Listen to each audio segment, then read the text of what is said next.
Hey, y'all, it's your favorite trainer with a belt buckle, giving you a sneak peek to the Show Up Fitness podcast, already in the top 10% within the first month with over 2,500 downloads.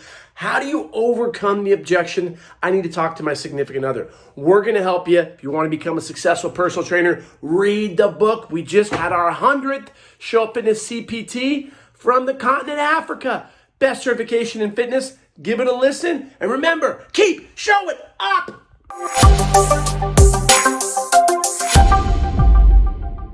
Great article on stack.com, over 100,000 views. And I talk about benching 315. Back in my glory day when my hair was down to my nipples, I wrote a good article about that. I'll put it into the YouTube here. You can read that. So that is the WOD of the day for Show Up Fitness. Now let's transition into helping you overcome a common objection, which is, I need to speak to my significant other.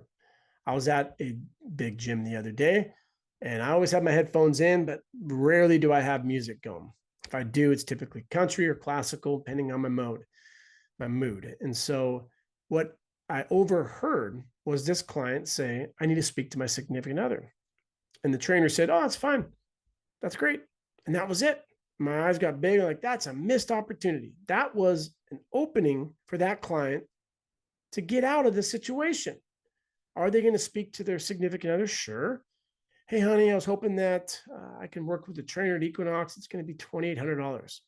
Imagine what that significant other is going to do. Yeah, no, that's not going to happen. Go to F45, even though their stock tanked and they're going to take themselves off the Dow or the NASDAQ, whatever they're on, less than 20 cents now. Come on, F45. What are you doing? They're delisting their stock. But you could go to their gym for a $200, $250 membership for the month. Why would you waste that much money on a trainer? So you need to coach the client up. So one of the things that we're vetting at our gyms in LA and also La Jolla is a better onboarding process. I have failed as a leader, as an owner of gyms, and the owner of Show Up Fitness by having a very lackluster onboarding process. I recognize that within a swift analysis. That's a weakness. We now need to make it a strength. And so we're going to go through the 10 checkpoints of human movement, and we're going to have a very thorough assessment process that trainers need to be able to ace. Like if you've been watching the medical shows, for example, and the lead physician is walking down the hallway and they'll pick up a random folder and they're going to say, oh, lupus, what would you do? Pick up something, stroke, what would you do? And the interns need to be able to answer on the spot. That's what we're going to have with our onboarding process. Client has low back issues. Come up here, tell us what you would do. How would you assess them? How would you screen them? What would be things that you would do, not do? You need to be able to answer that on the spot for the ankle, the knee, the hip, lumbar region, thoracic, cervical, shoulder, elbow, wrist, breathing mechanics. And so we're going to have Dr. Waterbury be part of that vetting process. If you want to become the best, get the best therapist in the world on your team to do it for you. And that's exactly what we're doing at Show Up Fitness. And so we were having a conversation today about how we can level ourselves up. And this was a conversation of how do you overcome that objection? And so the role playing went like this. I said, awesome. I would love to help you with that. But let's be honest. If you go home and tell your significant other that you're going to be working with the best trainer in the world, they're as good looking as me, I was pretending like it was a female client. What do you think your husband's going to say? What do you think your boyfriend's going to say? They say, pull up his Instagram. And if you are the trainer who is pitching this to your client and your Instagram's full of shirtless photos, do you think that that person's going to want their significant other working with you? Hell no. So you got to role play with them. Oh, I totally understand you want to talk to your significant other to make sure your finances are managed properly. Totally understand that. Let's go through a quick little role play just to help you overcome any objections they may have. Because what I would potentially see is something like this. You go home, your significant other's stressed out from the day, you pitch to them at the wrong time, they're not in the mood, and they're going to say, why don't I just train you? Or why don't you go get a program online? Because they don't understand the value because they're not here like you are. Did you find today's workout valuable? Pause, smile. We're not pushing here. We're helping. So you wait for that client to confirm that, yeah, this was a hell of a workout. Now, mind you, if you're not that great of a trainer, that could just be an out for the client. I need to talk to my significant other. boom, they're gone. They're going to ghost you. So if the workout sucked, I can't help you on that. I'd be willing to bet a lot of times that's probably the case. But in this case, you're a great trainer. You pitch it to your client and say, I want to speak with my significant other. Awesome. Totally understand. Let's go through a role play. And then I'm going to help them overcome the objections from the significant other. And timing is everything. If you really, really want this, I'll ask my client, what's your client's favorite drink? If it's whiskey, is it beer? If the significant other is male, he likes a certain beer, go get him a 6-pack. Ask him what he'd like for dinner. Buy him dinner that night. So as you're sitting down and you're enjoying each other's company, say, hey, babe, I had an awesome day today. I met with a trainer at wherever you're at. One of the best trainers I've ever worked with. And I know for a fact they're going to be able to help me get my goals. I'm really excited to start working with them. It's going to cost X amount. I just wanted to be truthful with you that this is something I'm going to invest in because it means a lot to me. Now, the significant other is in a good position to be, oh, you know what? This means a lot to you. Okay, I support you, hun, babe. And if that's not the case, then you may need to consider who you're with. No, I'm just joking, but it's all about your presentation there. And so another thing you could do is ask to hop on a phone call with them at that moment. But again, you don't know the position that they're in.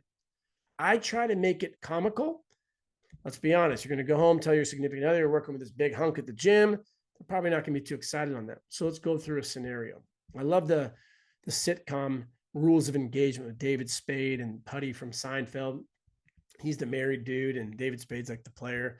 And then the other couple is this newlywed.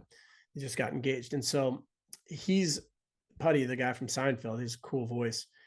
He comes home from work and his wife's super excited. And she comes in, oh my God, babe, I got this great deal.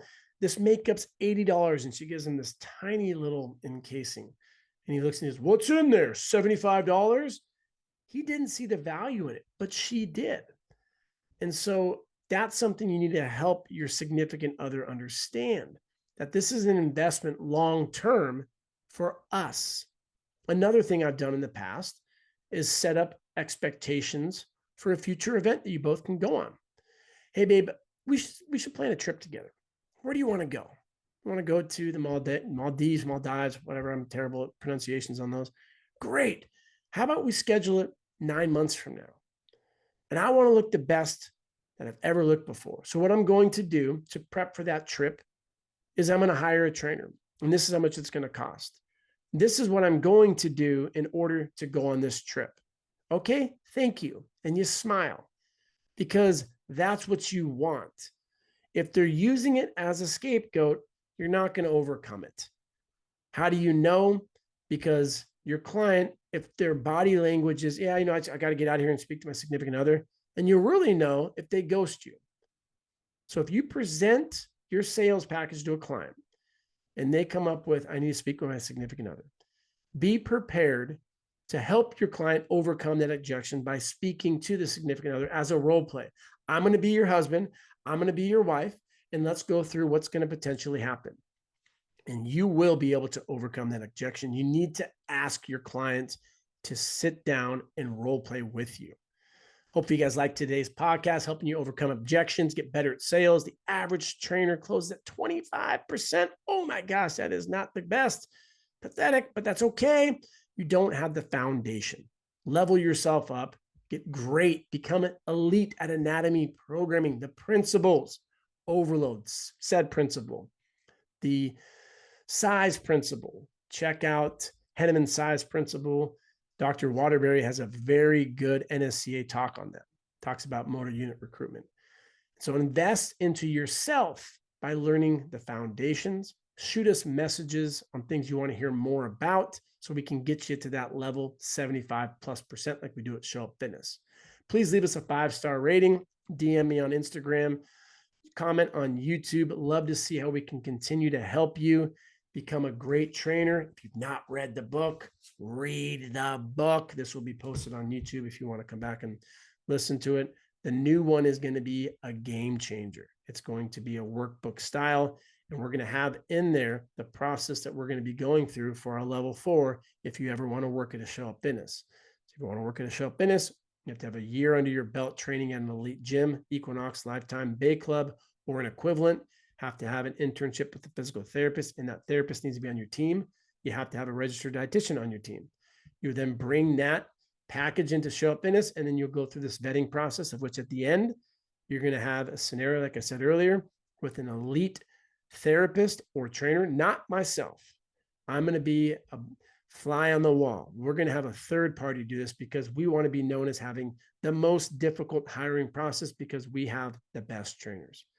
All right, y'all have a great day. Remember, keep showing up.